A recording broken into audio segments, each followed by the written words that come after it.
jak czytamy ideologów rasy, to tak za bardzo nie wiadomo, co jest tym wskaźnikiem przynależności do rasy. Oni często używają słowa krew, prawda? Czyli biologia. Czyli biologia, tak. Bo wtedy można było jeszcze kojarzyć to z genami, ale to nie wszyscy ideolodzy używali tego pojęcia. Wydaje mi się, dochodzimy do innego jeszcze kluczowego pojęcia, jeżeli mówimy o podstawach ideologii niemieckiego narodowego socjalizmu, to znaczy materializm.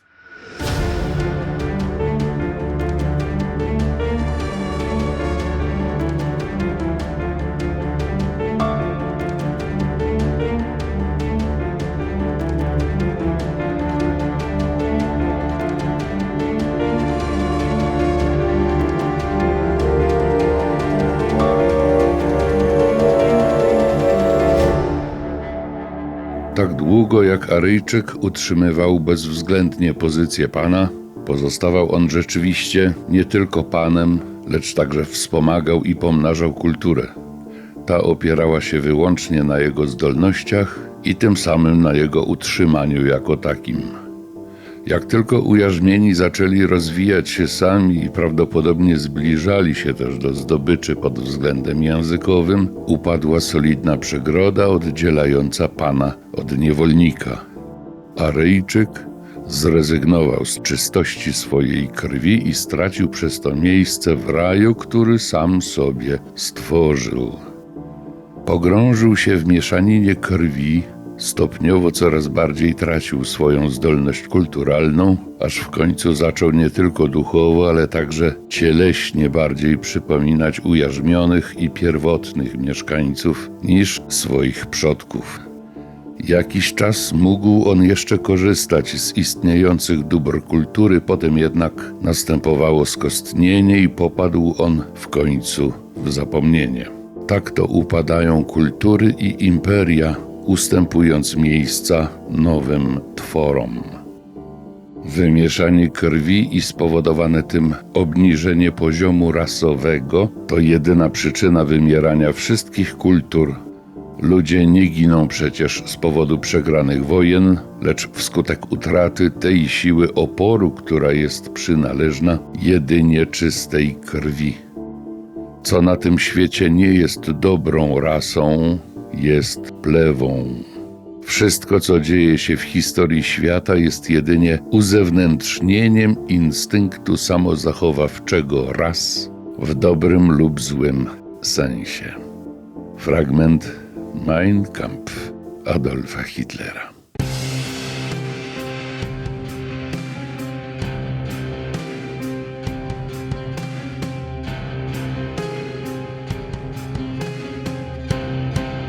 Za naszymi plecami brama brandenburska, symbol tak zwanych starych Niemiec. Stare cesarskie Niemcy, które popełniały wiele błędów. Tak o cesarskiej Rzeszy pisał Adolf Hitler na kartach Mein Kampf. No ale jeżeli popatrzeć na podstawy ideologii rasowej niemieckiego narodowego socjalizmu, nie sposób pominąć, nazwijmy to w cudzysłowie, dorobku intelektualnego starych Niemiec. Ja bym powiedział, że to jest pełna ciągłość. W książce Hitlera, Mein Kampf, napisanej w latach 20., nie ma żadnych nowych, rewolucyjnych idei. To są wszystko pomysły i koncepcje, które Hitler wyczytał z autorów niemieckich. Hitler nie napisał i nie wymyślił niczego nowego. Skorzystał z pomysłów, no i złożył to w jedną całość. No tak, wykorzystując miejsce, w którym się znajdujemy, można może zbyt górnolotnie powiedzieć, że w cieniu bramy brandenburskiej na przełomie XIX-XX wieku, czyli mówimy o wilhelmińskich Niemczech, powstają takie fundamenty ideologiczne późniejszego narodowego socjalizmu, jak darwinizm społeczny, jak rasizm, jak przekonanie o tym, że Niemcom potrzeba przestrzeni życiowej. To na przełomie XIX-XX wieku już jest bardzo wyraźnie obecne w dyskursie, nazwijmy to intelektualnym, nad Szprewą. Darwinizm, bo sądzę, że od tego powinniśmy zacząć. To jest przekonanie, ten darwinizm społeczny, sprowadza się do przekonania, że w świecie społecznym prowadzona jest walka o byt pomiędzy różnymi grupami społecznymi. Wtedy głównie pomiędzy narodami, tak? Czyli narody walczą bezwzględnie pomiędzy sobą o byt, o przetrwanie i czymś normalnym jest to w ramach tej ideologii darwinizmu społecznego, że jeden naród eliminuje czy zwycięża nad narodem drugim, bądź podporządkowuje sobie drugi naród. Hitler był przekonany, że potęga narodu będzie związana z opanowaniem przez niego tak zwanej przestrzeni życiowej, czyli nowego terytorium. Niemcy chyba od zawsze byli przekonani, że są narodem bez przestrzeni, narodem bez ziemi, że tej ziemi mają za mało. I w tej ideologii hitlerowskiej rozszerzenie przestrzeni, rozszerzenie terytorium było warunkiem właśnie zwycięstwa w owej walce o byt. Hitler był przekonany, że decydujące dla powodzenia danego narodu jest możliwość jego wyżywienia. To też znowu nawiązuje do poglądów Malthusa, także, a mianowicie to jest taki pogląd, że ludność rośnie, a zasoby już nie rosną i dlatego polityka polega, czy powinna również polegać o walce o te zasoby. Narody powinny sobie wyrywać owe zasoby, a ziemia rolna to jest jeden z podstawowych zasobów, który decyduje o przyszłości i powodzeniu narodu w tej walce, wojnie o byt.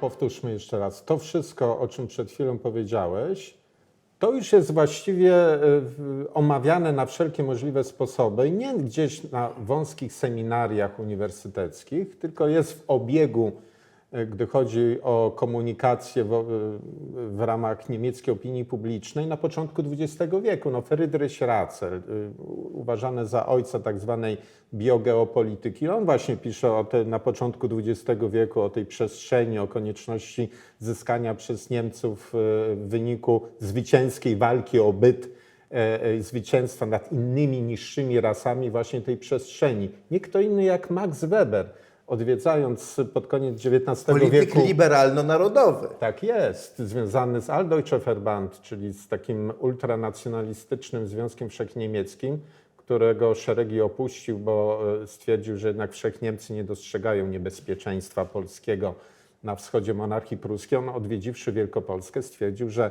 niższość kulturowa Polaków wobec Niemców jest uwarunkowana także rasowo. Więc zwróćmy uwagę, ten element rasowy w dyskursie intelektualnym starych Niemiec już był mocno... Właśnie, bo my tutaj zaczęła się od tej triady. Walka o byt, przestrzeń życiowa i rasa.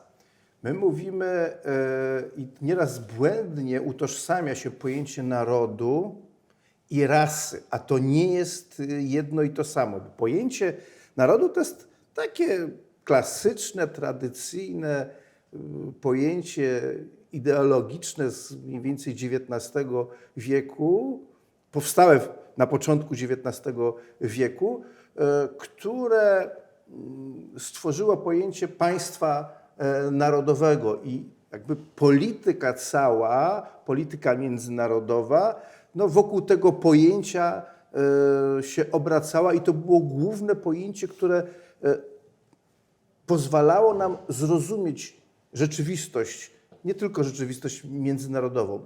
Tymczasem potem wchodzi nowe pojęcie, pojęcie rasy, które nie jest tożsame z pojęciem narodu. Jak mówimy o narodowym socjalizmie, to ja bym powiedział, że trzeba było mówić raczej o rasowym socjalizmie, bo czym jest rasa?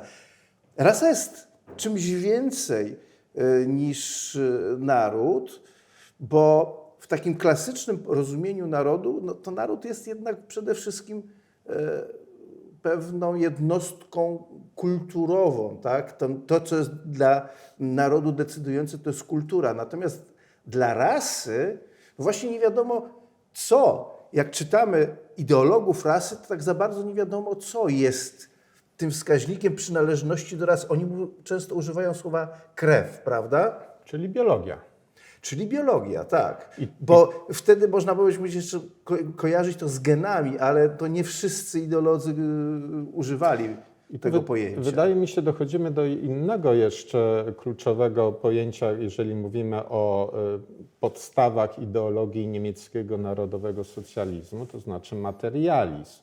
No bo jeżeli mówimy, oni sami mówili krew, jeżeli my konkludujemy, że tak naprawdę chodzi o biologię, czyli chodzi o materię, rasa, zwróćmy uwagę, na początku XX wieku Anglicy pisali co rusz historię British Race, czyli brytyjskiej rasy, ale w rozumieniu pewnej kultury politycznej, pewnych instytucji. Pewnej cywilizacji. Tak. Natomiast tutaj chodzi o czystą biologię, rasizm biologiczny, ponieważ jak pisze Hitler, on to też w Mein Kampf wyraźnie o tym pisze, że to krew jest nośnikiem wartości kulturowych. No właśnie, krew jest nośnikiem wartości kulturowych. I teraz znowu wracamy do tej walki o byt, bo o co chodzi? Tu nie chodzi w gruncie rzeczy o dominację narodu czy państwa narodowego nad innymi państwami, tylko chodzi o dominację rasy, a tym jakby tą jednostką polityczną, którą będzie wykorzystywała rasa dla swojej dominacji, już nie będzie państwo narodowe, tylko imperium, Rzesza. Tak, ale imperium zbudowane już na zupełnie nowych zasadach. To o tym także pisze w Mein Kampf Adolf Hitler, że ten nowe imperium albo imperium nowego typu, które stworzą narodowi socjaliści, to nie będzie te imperium, do którego dążyła dawna cesarska Rzesza w czasie I wojny światowej, gdzie starano się postępować według klasycznej zasady wyznawanej przez wszystkich twórców imperiów, że liczy się kontrola i wpływ. Tutaj w nowym imperium będzie liczyła się rasa i ludobójstwo. Panowanie rasy, prawda? Bo to tak de facto o to chodzi. Ja tutaj mam taki, przygotowałem cytat z Mein Kampf, który nam pozwoli chyba lepiej zrozumieć intencje Hitlera. Bo Hitler cały czas mówi o utrzymaniu czystości rasowej. Ta czystość rasowa, utrzymanie czystości rasowej, zachowanie czystości rasowej, w ogóle dążenie do czystości rasowej jest środkiem do panowania rasy niemieckiej. I tutaj Hitler opisuje to w ten sposób. Pozwolę sobie zacytować.